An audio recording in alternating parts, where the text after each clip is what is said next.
ওম শান্তি। 22 নভেম্বর 2024 প্রাতমূল্যী বাপদাদা মধুবন। মিষ্টি বাচ্চারা বাবা শ্রীমত অনুসারে চলাই হলো বাবার প্রতি রিগার্ড রাখা। মনমতো যারা চলে তারা ডিসরিগার্ড করে। প্রশ্ন: যারা গৃহস্থ ব্যবহারে থাকে বাবা তাদেরকে কোন বিষয়টিতে বারণ করেন না, কিন্তু একটি পরামর্শ দেন, সেটি কি? উত্তর: বাবা বলেন, বাচ্চা, অবশ্যই তুমি সকলের সম্পর্কে আসো। যদি কোনো কাজকর্মাদি করতে হয়ও করো, সম্বন্ধ সম্পর্কে আসতে হয় আসো, যদি রঙিন বস্ত্র পরতে হয় তাও পরো, বাবার এতে বারণ নেই। বাবা শুধু পরামর্শ দেন, বাচ্চা, দেহ সহ দেহের সর্ব সম্বন্ধের থেকে মোহমুক্ত হয়ে আমাকে স্মরণ করো। ওম শান্তি। শিব বাবা বসে বাচ্চাদের বোঝান, অর্থাৎ নিজের সম তৈরি করার জন্য পুরুষার্থ করান। যেমন আমি জ্ঞানের সাগর, তেমন বাচ্চারাও তৈরি হোক। একথা তো মিষ্টি বাচ্চারাও জানে যে সকলেই এক সমান হবে না, প্রত্যেককে নিজের নিজের পুরুষার্থ করতে হবে। স্কুলে তো অনেক স্টুডেন্টই পড়ে, কিন্তু সকলেই তো আর এক সমান পাস হয়ে অনার হয় না, তবুও টিচার পুরুষার্থ করায়। বাচ্চারা, তোমরাও পুরুষার্থ করো। বাবা জিজ্ঞাসা করেন, তোমরা কি হবে, অর্থাৎ কোন পথ লাভ করবে? সকলেই তখন বলবে যে আমরা এসেইছি নর থেকে নারায়ণ, নারী থেকে লক্ষ্মী হওয়ার জন্য। সে তো ভালো, কিন্তু নিজেদের অ্যাক্টিভিটিস দেখো, তাই না? বাবা হলেন সর্বোচ্চ, তিনি শিক্ষক আবার গুরু। এই বাবাকে কেউ জানে না। বাচ্চারা, তোমরা জানো যে শিব বাবা আমাদের বাবা, টিচার এবং সদ্গুরু, কিন্তু তিনি যেমন ঠিক তেমনভাবে তাঁকে জানা মুশকিল। বাবাকে জেনে গেলেও ভুলে যায় তার শিক্ষকতার রোল, তার গুরুর রোল। বাবার রিগার্ডও বাচ্চাদের রাখতে হবে। রিগার্ড কাকে বলে? বাবা যা পড়ান তা ভালোভাবে পড়া, অর্থাৎ বাবার রিগার্ড রাখা। বাবা হলেন অতি মিষ্টি, অন্তরে খুশির পারদ অধিক মাত্রায় চড়ে থাকা উচিত, খুশিতে গদগদ হয়ে থাকা উচিত। প্রত্যেকে নিজেকে প্রশ্ন করো, আমাদের কি এমন খুশি থাকে? সকলেই তো আর এক সমান হতে পারে না। পড়াতেও প্রচুর বিভিন্নতা রয়েছে। লৌকিক স্কুলেও কত পার্থক্য রয়েছে। সেখানে ওই সাধারণ টিচার পড়ায়, ইনি হলেন আনকমন। এমন টিচার আর কেউ হয় না। কেউ একথা জানেই না যে নিরাকার ফাদার টিচারও, যদিও তারা কৃষ্ণের নাম দিয়ে দিয়েছে, কিন্তু ওরা জানে না যে সে ফাদার কেমন করে হতে পারে। কৃষ্ণ তো দেবতা, তাই না? এমনিতে তো অনেকের নামও কৃষ্ণ হয়, কিন্তু কৃষ্ণ বলতে শ্রীকৃষ্ণ সামনে চলে আসে, কিন্তু তিনি তো দেহধারী। তোমরা জানো এই শরীর তার নয়, স্বয়ং তিনি বলেন আমি লোন নিয়েছি। ইনিও প্রথমে মানুষ ছিলেন, এখনো মানুষ, ইনি ভগবান নন। সে তো একজনই, নিরাকার তিনি। বাচ্চারা, বাবা এখন তোমাদের কত রহস্য বোঝান, কিন্তু তথাপি ফাইনালি তাকেই বাবা মনে করা, টিচার মনে করা এখনই সম্ভব হবে না। প্রতি মুহূর্তে ভুলে যাবে, দেহদারিত্বের দিকে বুদ্ধি চলে যাবে। কিন্তু প্রকৃতপক্ষে বাবাই পিতা, শিক্ষক, সদ্গুরু, এই নিশ্চয় বুদ্ধিতে এখনো আসেনি। এখনো তো ভুলে যায়। স্টুডেন্টস কি কখনো টিচারকে ভুলে যায়? হস্টেলে যারা থাকে তারা তো কখনোই ভুলবে না। যে স্টুডেন্ট হস্টেলে থাকে তার তো পাকা হয়ে যাবে।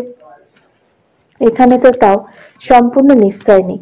পুরুষার্থের নম্বরের ক্রমানুসারে হস্টেলে বসেছে, তাহলে অবশ্যই স্টুডেন্টস, কিন্তু এই নিশ্চয় এখনোই পাকা হয়নি।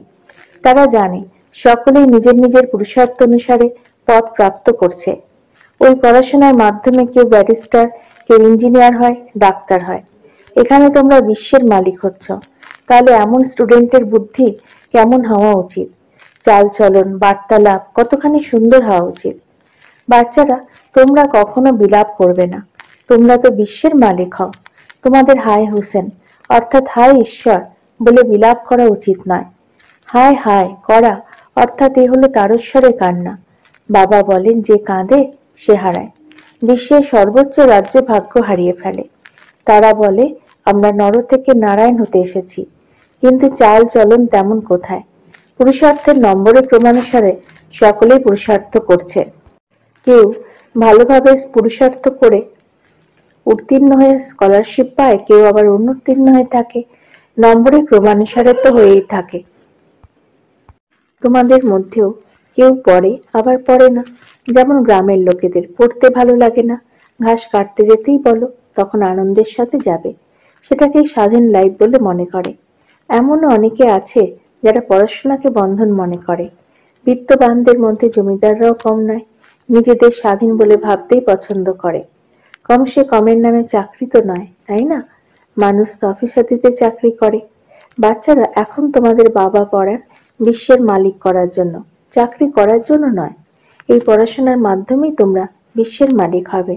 এই অতি উচ্চ মার্গের পড়াশোনা। তোমরা তো সম্পূর্ণ স্বাধীন, বিশ্বের মালিক হয়ে যাও। কত সাধারণ কথা! এটাই একমাত্র এমন পড়াশোনা যার মাধ্যমে তোমরা উচ্চ মহারাজা মহারানী হয়ে যাও, তাও আবার পবিত্র। তোমরা বলো, যে কোনো ধর্মেরই হোক এসে পড়াশোনা করুক, তখন বুঝতে পারবে এই পড়া কত উচ্চ মার্গের। বিশ্বের মালিক হওয়া, এ তো বাবা পড়ান। তোমাদের বুদ্ধি এখন কত বিশাল হয়ে গেছে। পুরুষার্থের নম্বরের ক্রমানুসারে তোমরা এখন সসীম জগতের বুদ্ধি থেকে অসীম জগতের বুদ্ধি সম্পন্ন হয়েছ।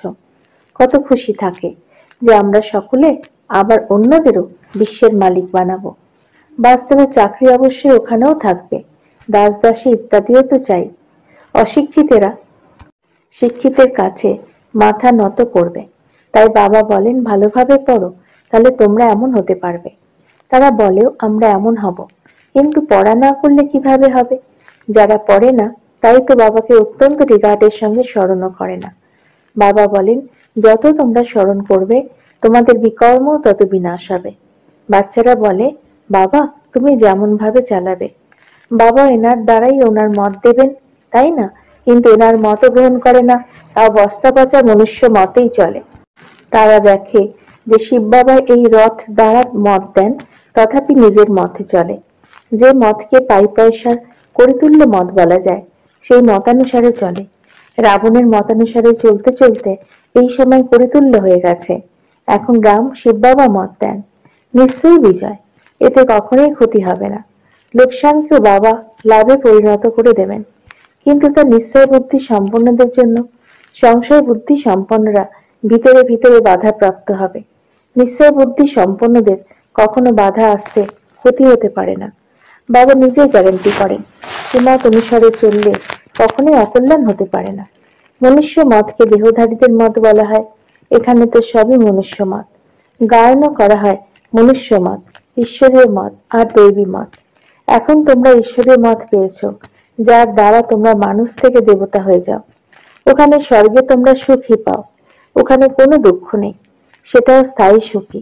এই সময় তোমাদের সেটাকে ফিলিংয়ে আনতে হবে, তবেই ভবিষ্যতে ফিলিং হবে।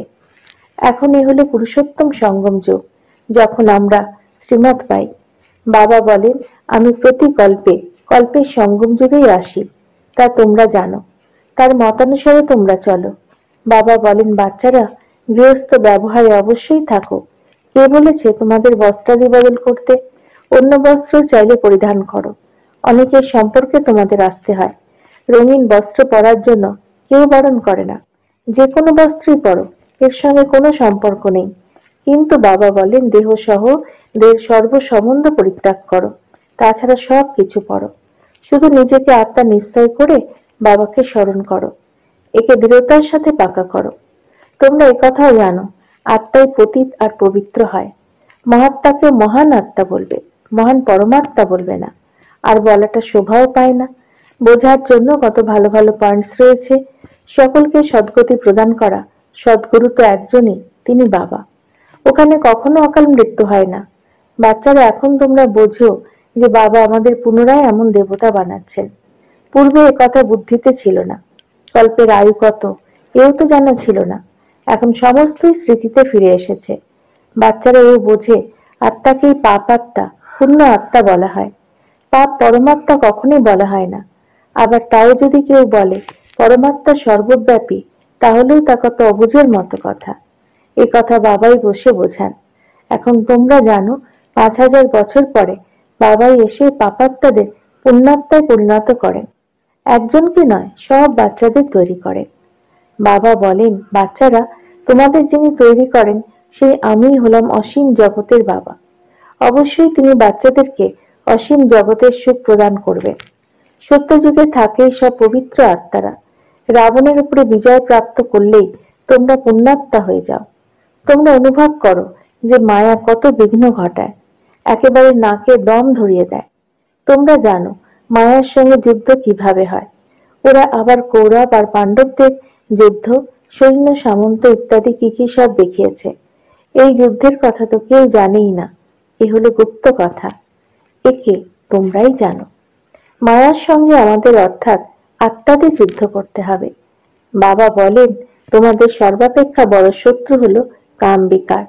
যোগ বলের দ্বারা তোমরা এর উপরে বিজয় লাভ করো। যোগ বলের অর্থ কেউ বোঝে না। যিনি শতপ্রধান ছিলেন তিনিই তমপ্রধান হয়ে গেছেন।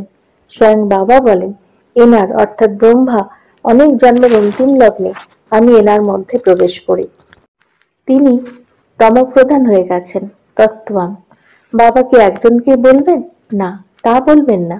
নম্বরের ক্রমানুসারে সকলকেই বলেন। নম্বরের ক্রমানুসারে কে কে রয়েছে এখানে তোমরা জানতে পারো। ভবিষ্যতে তোমরা অনেক কিছু জানতে পারবে।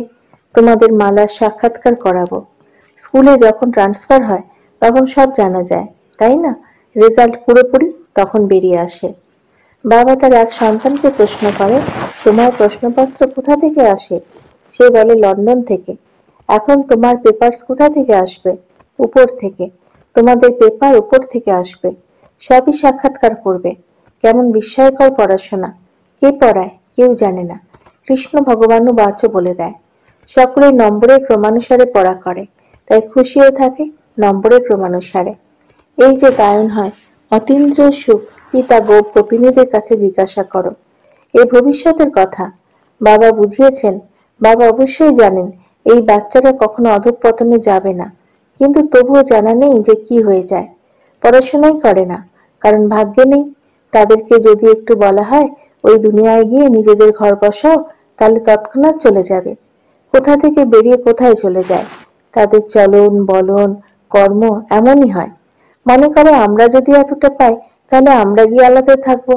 চাল চলনই বোঝা যায়। এর অর্থ নিশ্চয় নেই। বিবশতা গ্রাস করেছে। অনেকেই আছে যারা জ্ঞানের গও জানে না, কখনো বসেও না, মায়া পড়া করতেও দেয় না। এমন সব সেন্টারই আছে, কখনো পড়তে আসে না। বিস্ময়কর, তাই না?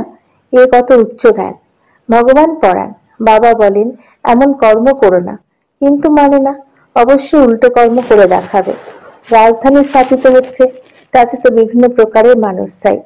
ওপর থেকে নিয়ে নিচে পর্যন্ত সব রকম তৈরি হয়। পদের পার্থক্য তো থাকে। এখানেও নম্বরের ক্রমানুসারে পদ প্রাপ্ত করে। শুধু পার্থক্য কোথায়? ওখানে দীর্ঘায়ু হয় এবং সুখ বিরাজ করে, এখানে স্বল্পায়ু হয় আর দুঃখ থাকে। বাচ্চাদের বুদ্ধিতে এই ওয়ান্ডারফুল কথাগুলো থাকে। কেমন ভাবে এই ড্রামা নির্ধারিত হয়ে রয়েছে। পুনরায় প্রতিকল্পে আমরা সে একই পার্ট প্লে করব। প্রতিকল্পে পালন করতেই থাকি। এত ছোট আত্মায় কত পার্ট ভরা রয়েছে। একই ফিচার্স, একই অ্যাক্টিভিটি, সৃষ্টির এই চক্র আবর্তিত হতেই থাকে। যা পূর্ব নির্ধারিত তাই ঘটে চলেছে। সেই চক্র আবারও রিপিট হবে। শতপ্রধান শত রজ তমতে আসবে। এত বিভ্রান্ত হওয়ার কথা নয়। আচ্ছা, নিজেকে আত্মা মনে করো কি? আত্মার পিতা শিব বাবা, এটা তো জানো। যে শতপ্রধান হয় সেই আবার তমপ্রধান হয়ে যায়। পুনরায় বাবাকে স্মরণ করো, শতপ্রধান হয়ে যাবে। এ তো ভালো। ব্যাস এই পর্যন্তই থামিয়ে দেওয়া উচিত। বলো যে অসীম জগতের বাবা এই স্বর্গের উত্তরাধিকার দেন, তিনিই পতিত পাবন। বাবা নলেজ দেন, এর মধ্যে শাস্ত্রাদির কোনো ব্যাপার নেই। শুরুতেই শাস্ত্র কোথা থেকে আসবে? এসব অনেক হয়ে গেছে, তখন পরে বসে শাস্ত্র রচনা করে। সত্যযুগে শাস্ত্র থাকে না, কোনো কিছুই পারস্পরিক হয় না। নাম রূপ পরিবর্তিত হয়ে যাবে। আচ্ছা, মিষ্টি মিষ্টি হারানিধি বাচ্চাদের প্রতি মাতা পিতা বাপদাদার স্মরণে স্নেহ সুমন আর সুপ্রভাত। আত্মাদের পিতা তার আত্মারূপী বাচ্চাদেরকে জানাচ্ছেন নমস্কার। আমাদেরও বাপদাদাকে ধন্যবাদ, নমস্কার। ধারণার জন্য মুখ্য সার: 1. কখনো হায় হায় করে বিলাপ করা উচিত নয়। বুদ্ধিতে যেন থাকে যে আমরা বিশ্বের মালিক হতে চলেছি। আমাদের চালচলন বার্তালাপ অত্যন্ত সুন্দর হওয়া উচিত, কখনো বিলাপ করবে না। যা নিশ্চয় বুদ্ধি সম্পন্ন, একমাত্র বাবার মতানুসারে চলতে হবে। কখনো বিভ্রান্ত হওয়া বা অসমর্থ হওয়া উচিত নয়। নিশ্চয়ই বিজয়, তাই নিজের পাই পয়সার মতো চালানো উচিত নয়। বরদান, যে কোনো পরিস্থিতিতে ফুল স্টপ লাগিয়ে নিজেকে পরিবর্তনকারী সকলের আশীর্বাদের পাত্র ভাবো। যে কোনো পরিস্থিতিতে ফুল স্টপ তখন লাগাতে পারবে যখন বিন্দু স্বরূপ বাবা আর বিন্দু স্বরূপ আত্মা দুটোরই স্মৃতি থাকবে, কন্ট্রোলিং পাওয়ার থাকবে। যে বাচ্চা কোনো পরিস্থিতিতে নিজেকে পরিবর্তন করে ফুল স্টপ লাগানোতে নিজেকে প্রথমে অফার করে, সে আশীর্বাদের পাত্র হয়। সে নিজেকে নিজেই আশীর্বাদ করে, অর্থাৎ খুশি প্রাপ্ত হয়। আবার বাবার দ্বারা, ব্রাহ্মণ পরিবারের দ্বারাও আশীর্বাদ প্রাপ্ত হয়। স্লোগান, যেই সংকল্প করছো তাতে মাঝে মাঝে দৃঢ়তা স্ট্যাম্প লাগাও, তাহলে বিজয়ী হয়ে যাবে। ওম শান্তি।